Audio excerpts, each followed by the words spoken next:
I mean, they'd be like, "Oh my God, why are the commentators glazing Godly so hard? He's not that great." And it's like, he's not lost today. What do you want me to say? Oh, he's kind of mid. Like, come on, bro. Like, he's consistently clapping everyone up. And granted, here, likely going to recreate the same thing. We're going to see a Skeldra maybe, just maybe, might be able to leave a dent, maybe at least a rudimentary bruise to say that Skeldra was here, because otherwise it's been the Godly show for not just this tournament, but every other one, well, not every other one, but the like past 3 before it. So I mean, we heard Impala say it on the pre-show this morning, like going into this tournament with 300 points, a perfect score, the max score you can possibly get, because he won Ymir, he won Frigg, and he won Balder. He's therefore poised to take this tournament as well, although they are pretty even though he is going to get this first stock. Like, Skeldra did a good job adding up a lot of damage onto this first stock of Godly here in game 1. But then it's a matter of like, how hard does Godly lap you, right? Because I'm always down to go toe for toe in damage, but when it comes to fighting the KOs, Godly has been ever so efficient. Ooh, but that's gonna oh no! Okay, there we go. Finds it Second time's the charm. All right, cool. So he doesn't get lapped that hard, but that's wild. It's rare that you see that happen. But I mean, also sometimes you just gotta, you know, hold in a little bit longer. You got a lot of time on that D like to really position yourself, but you're so used to just mashing the recovery that like it's gonna hit, right? But there we go. Skeldra trying to cook a little bit here. Godly ready to fight a bit of a different beast here in this newly awakened Skeldra, but that side sig gonna tuck him in a little bit. One more Sayer should call it, and wow, gets him at the perfect time. And Godly with a huge lead. One of the few times we've seen a signature come out from him. We've seen a handful of Qatar signatures come out, mainly like the down signature. We saw the attempt at a side signature earlier, but it did get interrupted, I believe, by Moonir, but I can't remember exactly. It was the D-Light side air. Keeping this pressure going. Sweatbeat's coming out. Oh my gosh. Still caught him before he he's died. A professional. Oh, nice. He gets back, okay. And that's Jaeyun for you, and that's why I always say Jaeyun, one of the best legends in the game. That neutral signature is going to be the difference, right? Any other legend there are likely going to end up, you know, having a date with the gravestone, but not Jaeyun. He jumped right over it like it was child's play. Like, I don't... Hold on. I'm sure the viewers at home like love hearing it in the game normally, and then when you I do it, it's like you add the reverb on top of it. Like, yeah, I'm sure everyone is happy with that decision. I mean, listen, dude, it's like if anyone's ever watched like competitive Marvel vs. Capcom 3, it's like we're so used to Zero just doing lightning loops with his little beam saber, and that's just that I'm sure like it's nothing new to these people. I mean, also shout out to Godly for getting game 1. I mean, almost pretty convincingly there. Yeah, it's like not to detract from the game, but there also hits a moment where like the aura is aura-ing so hard that it's like, all right, so yeah, guys, you know, he clocked in today, and I think I kind of felt it. Actually, around that Sayer that we saw on that second stock, where it was like it was taken so convincingly, perfect spacing, goes in with the down sig, and it's like there's no hesitation. We saw him have perfect spacing around the gravity cancel side sig earlier as well, and that to me was a sign, because Jaeyun's greatsword side sig is deceptively massive, and if you perfectly outspace that, it has me shook, because I'm like, you should this should work, you know. I mean, that's just something that adds to Godly's tools that he has and knowledge that he has, because Skeldra has now been a consistent top placer in EU, so like he's dealing with that on the regular, where players in North America might not deal with it as much and know the finer ins and outs if they don't play the weapon, which is very few people. Then like that's something that Godly is going to have over players who are from North America, or depending on, I mean, people have played against like Yuza's Greatsword. There are a handful of Greatsword users in South America as well. So yeah, it's just like great matchup knowledge that Godly has because of Skeldra's consistency as a top player now in the region. Hopefully, this one's a little bit different, right? We got no plats. We're trying to cook. Godly still looking in the driver's seat, but not by a lot. Honestly, the damage is very even here. And so hopefully Skeldra might be able to get even maybe a lead. That would be so cool. But Godly is so quick to put on the offensive. I mean, look at the way he backsteps in perfect sync with Skeldra, knowing exactly where he wants to be. And Skeldra trying to find it. Goes for this down sig read again. Honestly, I think if Skeldra goes for reads with more N6 and less down 6, he might find more accuracy.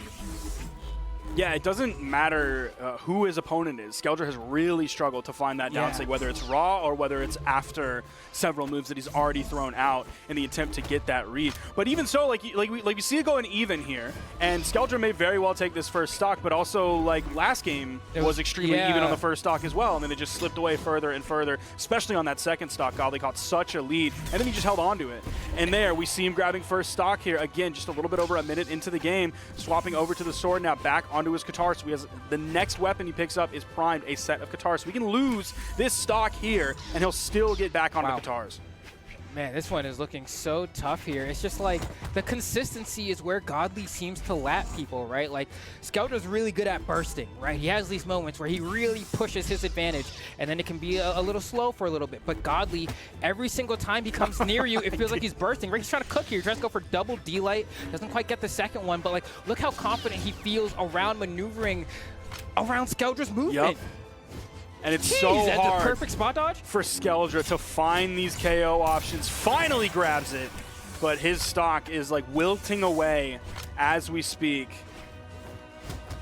Even picks up the neutral light there. The stage is so small. Skeldra was probably just trying to run away until his iframes from Godly spawning in ran out. And of course we see him picking up the Qatars here. Doesn't have the spacing. Skeldra kept backing up and throwing out those side lights as Godly was pushing forward. Godly jumps across that weapon throw, waits, picks up the sword as well. If he gets a D-Light, that will be the stock with the recovery. And Godly, I mean, has just looked so impossible to beat today. Everyone in EU has struggled. No one has been able to successfully take a game. He's going for a clean wipe here. And I've said this once before, but I mean, it's looking pretty Charmin Ultra. It's basically... less is more? It's basically the same lead that we had previously. Okay, all of a sudden, this is changing things. Has enough. I didn't think he had the distance for that. I knew he was going to go for the gravity cancel neutral sig because that's going to get him farther than just dodging in that direction. Okay, Skeldra, the comeback here, but it can wilt away in just a second.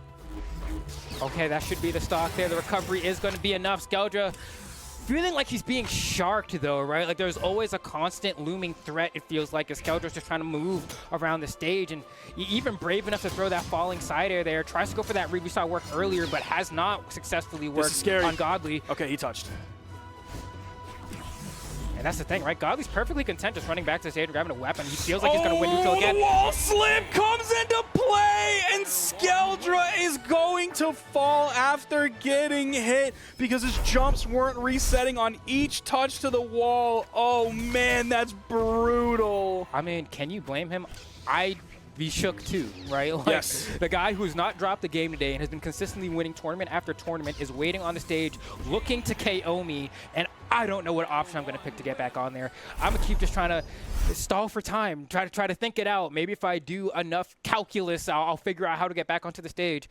And honestly, I think something that, you know, at the highest level of play that you really have to steel yourself in is sometimes the answer is just pick an option and hope it works. Yeah. You just got to be quick about it. You just make the decision. If it works, it works. If it doesn't, it doesn't. And the next time you try something else or you try the same thing again. But you just have to be quick sometimes. Clearly, you know, sloth was the enemy of Skeldra there. Oh my God, Godly's not letting him go. Sometimes no decision is the worst decision that you can make. Yeah, exactly. Indecision will be the death of you. I mean, Jesus oh Christ. My gosh, that's it on the stock. All but a clean stock. The Grim Adventures of Billy and Mandy? Yes. I feel like I'm watching Spurg bully Billy. Like, come here, nerd. And he's just punching him by the lockers. Like, I really don't know what Skeldra is supposed to do here. I really don't. Yeah, I think... that's a great start. Ooh, he finally gets it. Off of the spot dodge from Godly. Okay. D-like ground pound. Gets the D-like ground pound as Let's well. Go. Skeldra bringing it back, doing something he hasn't been able to do at all in this set so far. All right. We'll take it, trying to get hype for Skeldra while we can here.